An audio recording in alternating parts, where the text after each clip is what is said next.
It's the figs in my neck, y'all. I hate when that shit in my neck. But what's up, y'all? Happy Monday.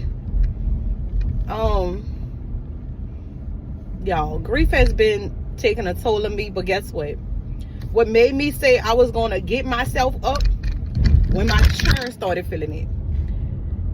Like, I don't like to speak on things like this because I'm very personal with my kids. But when it comes to my children and them feeling it, so this how I know they was feeling it. So they brought me a heart, and I'm gonna put the heart in the video. They brought me a heart, a rock shaped like a heart, and they brought it to me one Sunday morning, and they was fighting over who was gonna give it to me, right?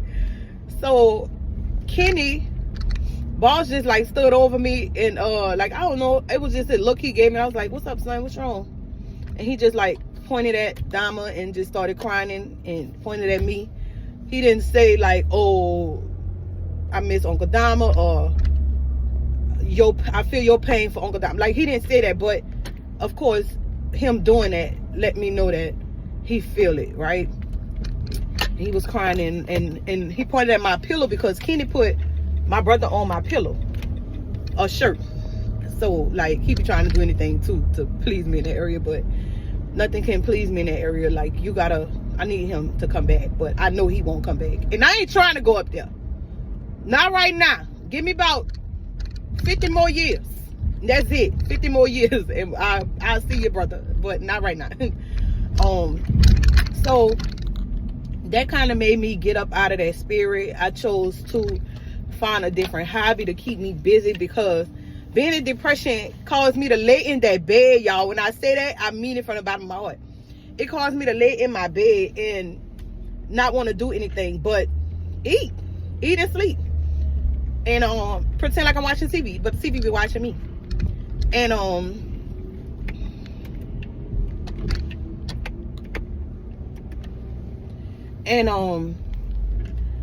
just want to watch TV. So I done gained like 25 pounds just by sitting in the bed, y'all, laying in the bed, and they just bring me fucking food all day. Like, so I chose to get myself out the bed and start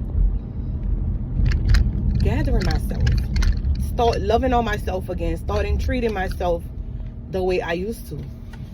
And that's when I decided to get up so I could be more healthier for my children.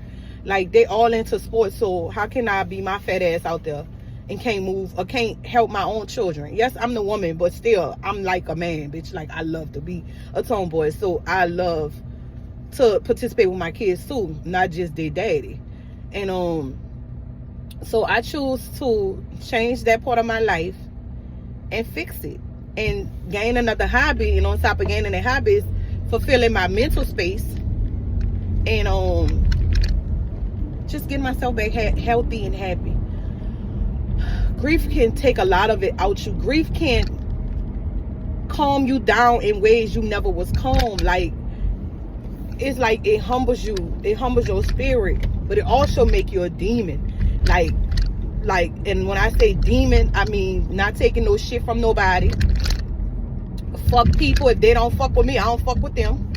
Like, all type of shit like that. I used to be, oh, I'm not gonna treat people the way they treat me. But guess what, y'all? Let me tell you something. You always be fucked up. You always be hurt. You always be complaining how people treat you. So fuck that shit. Treat them how they treat you. Duh. And I wish I would have been learned that in life, but I didn't. But I've always lived by what you do in life may not come back to you, but it'll go 10 times to your kids.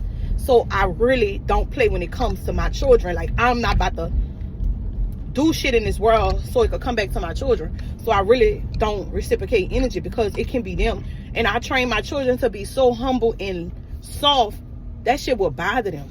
You know what I'm saying? So, like, it just taught me, that taught grief, and that taught me how life is so short, and you don't live in this world to please people. Fuck people. Like, bitch, they gonna like you, they gonna talk about you, whether you do good to them or bad to them. They're gonna find something to say. And I just have to learn that people are fucking jealous hearted, period. It can be the simplest things that people don't like you for. Just when you walk in a room, your spirit light up everything, you know. And people are jealous of that. Like, people are jealous how other people love you because of who you are. People want to sound like you. They want to talk like you. And when I mean that, they want to use your words. They want to mimic you in so many ways. But I've learned that. So I have came to the conclusion, God got me. And as long as I'm not treating people wrong intentionally, God will not punish me. And, you know, he gave us senses and he wants us to use them. And definitely about to use them. And I've already started using them. And I thank God for that strength. Like, my brother passing, y'all, has hurt me so much. But it also helped me. There's light in my face. I'm sorry, y'all. It has also helped me. So I haven't vlogged in so long, y'all, because grief is hard. It's just not something you could deal with. And I'm about to start back vlogging every day like I was. You know, you could pretend. My biggest mistake was pretending like my brother was still here. And I thought that was something that could help me, but it actually hurted me. Because reality finally sinked in. So it's like you're not grieving properly, but reality finally sinked in, y'all, and that shit hit me like a ton of bricks. But guess what? I'm going to heal. I'm going to grieve and grow because God have me in my growing season. Every 10 years of my life, God tests me to grow. And I move. When he say move, I move. So guess what? I got to move. Literally. I'm moving back to the city. Because I need to be around my parents. I need to be around my grandparents. It's no way. Like, my children got a good grandfather. Like, ain't no way they should be away from that. Like, my daddy is everything to me and us. Like, when Cass and Keaton and J-Rock was little, my daddy used to come get them all the time. Like, just spend time with them and love on them genuinely. Like, for real, for real. And they don't have to miss that. Like, my king is so amazing. Like, they're all so good in sports. And, like, my daddy got to miss that. And if I would have been, I wish I'd have been thought about that. It kind of bothers me. Being here so long, you know, sometimes grief can cause you to have guilt trips. And I kind of felt like if I would have never left New Orleans, my brother would have never left either. Like, you know, so I feel like I wish I would have stayed, but I also have to tell myself I can't change what happened. Like, he didn't die by gun violence or anything. He died by natural causes. So, yes, that God makes no mistakes. That was God, you know, that wasn't Satan doing. So I was just like, I have to accept that, you know. And I have accepted that part. It takes time, you know, but I have accepted that part. And the new part is trying to grow and grieve. That's the hardest part, trying to grow and grieve, because your grief goes up and down. So you don't know how you're going to be feeling, you know. So I try my best to grieve and grow. Yeah, that's what I'm doing. And that's what I have to do. I got too many children. But back to subject, y'all. I be all over the place sometimes. The best thing that I've gotten from being in Monroe was my son. I went to school. And I've been working in my field for 5 years, which is OBGYN clinic. 5 years. My son graduated high school. Thank you, Jesus. Without being a trouble kid. He went to the Air Force. Y'all know that if y'all been following me. He's a year in. A little over a year.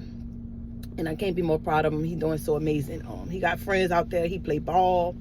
He do a lot out there, so I'm very proud of that. Also, I got Kitty off to college. She graduated. I got her off to college. Excuse me.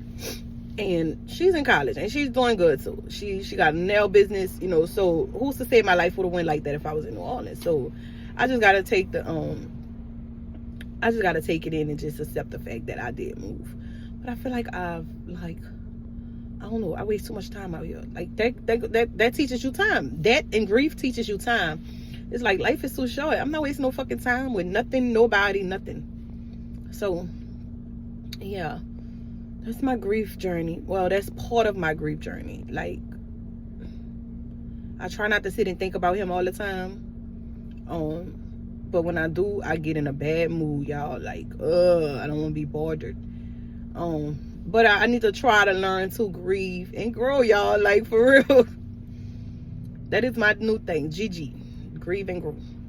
But thank y'all for watching. If y'all stayed this long, I love y'all. And until next time, y'all, deuces.